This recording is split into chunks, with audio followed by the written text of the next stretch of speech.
Nous arrivons à la médiathèque de Caudebec dans laquelle se tient un atelier dessin de l'école L'Animéa. Atelier organisé à l'occasion de l'exposition des BD Zombilenium. Cette école a pour vocation d'apprendre ou développer nos talents en animation art graphique ludique. Afin d'en apprendre plus sur cette école, nous avons rencontré Hélène Moinery qui supervise l'équipe pédagogique et anime les ateliers dessin. Hélène, bonjour. Bonjour. La première question est la suivante. Est-ce que vous pouvez me parler de votre parcours ? Et qu'est-ce qui vous a amené à faire de l'animation ? Alors, enfant, j'ai toujours dessiné, mais je faisais aussi de la musique. J'étais inscrite dans une école de musique. Donc, je faisais du piano, de la flûte traversière, de l'orchestre, du chant. Et puis, ma sœur aînée était professeure, et toujours même professeure de danse classique, donc je suivais ses cours de danse.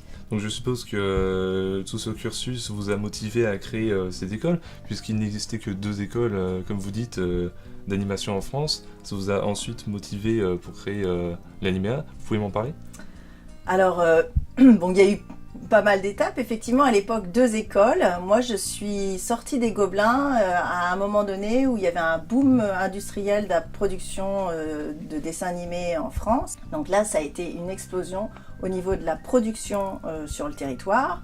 Mais là, en ce moment, on assiste à un nouveau boom économique du secteur, puisque depuis 2 ans, les studios d'animation français ont un crédit d'impôt qui leur permet de faire revenir sur le territoire, de relocaliser ce qui était la partie animation. Avec le crédit d'impôt, même l'animation traditionnelle, tout ça, les studios créent leurs studios exécutifs sur le territoire, à Angoulême, dans les Hauts-de-France, à Valence, dans le Sud, en Bretagne. Et du coup, voilà, les écoles ne suffisent plus à former des animateurs. Et ce qui fait qu'il n'y a pas non plus du coup de studios qui viennent sur la région, puisqu'il n'y a pas de personnes formées. Voilà, il y avait moyen de faire quelque chose. Montrer un peu à quoi ressemblait la BD. Et alors là, on a le personnage d'Hector dans le film.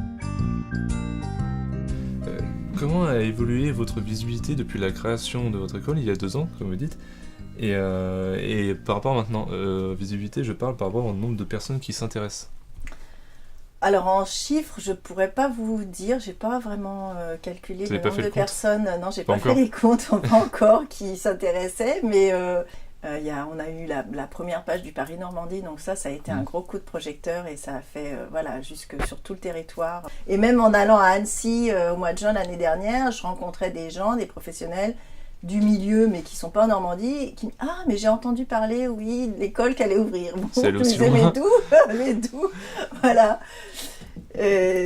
Voilà. Et puis sinon, au niveau du public intéressé, évidemment, des jeunes collégiens, lycéens, étudiants qui dessinent, qui sont passionnés, qui ont envie de se tourner vers ces métiers et qui, voilà, ils viennent nous voir, nous demander des conseils, montrer les books et puis assister aux ateliers.